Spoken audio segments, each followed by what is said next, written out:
My review of the Doors album Strange Days. It was released in 1967 and produced by Paul Rothchild. So this was the second to last Doors album I got. I got it, I believe, Christmas 2009. Yeah, I think this one, I had seen it, well, I don't think I'd really seen this one in the store like too often back then. And I think the reason I put off buying this one for so long was really just that it had a lot of songs off of it that I already knew from the greatest hits I had. So by the time I got this, had been a Doors fan for a few years. I was familiar with all of their original 6 albums except for this one, I'm Waiting for the Sun. I don't know, this album has always been one of my favorites, really. Like, I got really into it as soon as I got it. I think I ranked it the best last time I did my ranking. Now I don't know if I feel that way, but I do really love this album. I think, like, sound-wise, it's a big improvement over the first album. Not that the first album sounded bad or anything, but the first album sounds like it sounds like they're playing live. I think that it was recorded pretty fast, so like they didn't spend a lot of time on some of the things like they did with this album. Like on this album, just the keyboards all sound really cool. It's like Ray's using a lot of different stuff. And I don't know, just everything on the production on this album sounds like a big step up from the first album. And it really kind of, like the first album already had that kind of dark atmosphere to it. And this album just kind of takes that to a whole nother level. And I think a lot of that's really probably because the way it sounds. And just like the keyboards and stuff really create this cool atmosphere. The keyboards on this album are great. I think this is a real standout album for Ray. But I think they all sound great here. I mean, Densmore, I think, is always good. Robbie sounds great here too. Has some really cool solos. Jim sounds even better than he did on the first album. He sounds a lot more like commanding and confident here. It has some really great vocals. The album opens with Strange Days, which I was already familiar with when I got this album. It was on the greatest hits. It was never really one of my favorite songs off there. But I like it a lot more now than I used to. I think that the effect on Jim's voice kind of put me off of it a little bit for a while. But now I really like it. I think it adds to the kind of creepy, weird, strange atmosphere of it. I really like the keyboards, like how they start out and just go through the whole song, just sounding really cool. So that's, I think, a highlight, great way to open the album. The second track, Your Lost Little Girl, I was not familiar with when I first heard this album, but I've always really liked it. Jim's vocal is really good. It's got, the keyboard sounds really cool. Robbie's got a really good guitar solo on it. Really catchy song, and just the atmosphere of it's really cool. But that, I mean, goes for this whole album. I'm just gonna probably keep saying that the song or album has a cool atmosphere because it does. It's this is like a really good album for, I don't know, just like a dreary fall day kind of listen.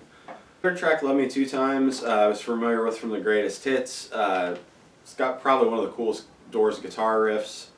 I've always really liked it. I love all the playing on it. Ray gets some harpsichord, which is cool. So that one's another highlight.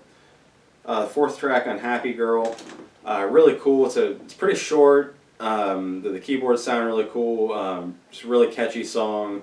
Has this kind of just weird, creepy carnival atmosphere to it. I really like that one.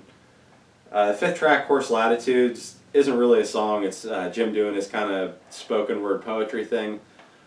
And I actually really like it. I think it just kind of fits in with the album. It's real dark sounding, real creepy. They've got all these weird effects and things, noises going off in the background. Jim sounds cool, yelling his poetry. So yeah, that one I've always liked. Not like a highlight or anything, but I never skip it.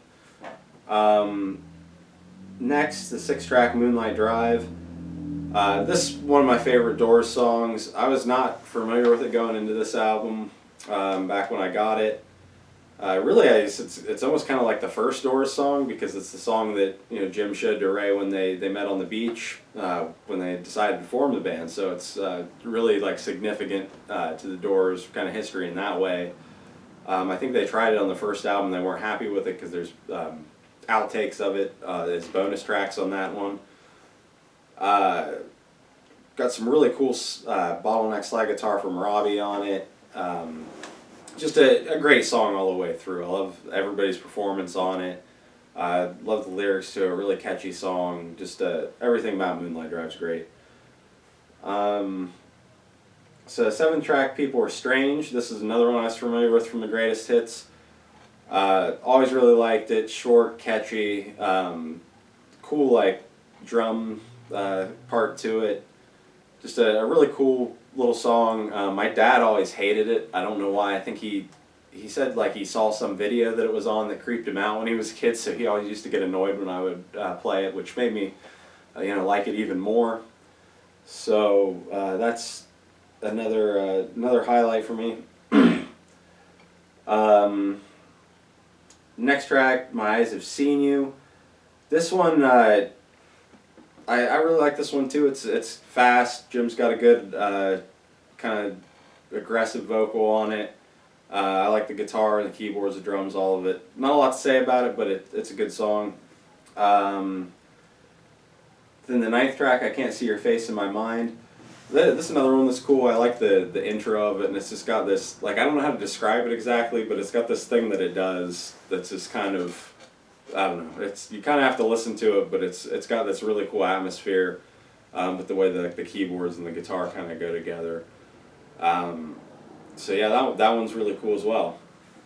And those, I've got to say too that those two songs, they kind of remind me a little bit of some of the songs towards the end of the first album, where like they're not as much of highlights as some of the earlier stuff, but they're still really solid.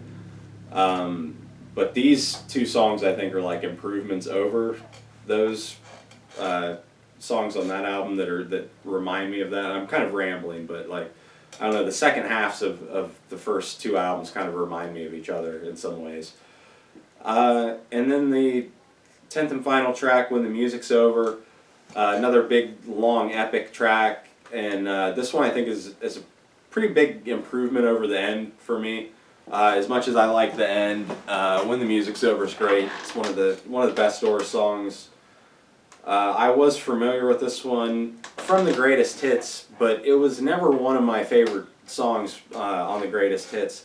It really wasn't until kind of later that I started getting into longer songs, and so when I was kind of younger and first had the Doors greatest hits and was getting into the band, I liked parts of the longer songs, but I never like wanted to sit and listen to a 10-minute song. I was like, that's way too long. Like 5 minutes was almost too long. But now I really love it. It's one of my favorite Doors songs, and I kind of benefit from not having listened to it a lot back then. So yeah, Strange Days. I don't know. It doesn't have like a Light My Fire on it, but I would say that I think it is an improvement in a lot of ways over the first album.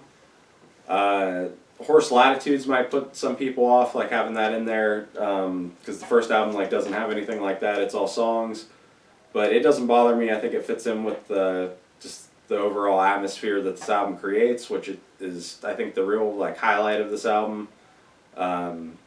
And I think the production on this album's quite a big improvement over the first album.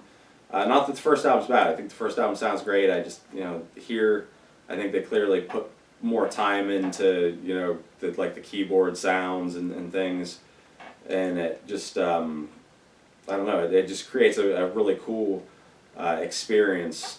This album kind of like, it's not a concept album, but it all fits, and it all feels like a very deliberate, unified type of album and the way it feels. So I really like that. So yeah, Strange Days, I can't recommend this highly enough. One of the best Doors albums. I don't know if I'd call it the best anymore, but I think it's really kind of the peak of their kind of dark, psychedelic, trippy kind of sound, because they kind of go in a different direction from here on out. But really great album. If you haven't heard it, listen to it.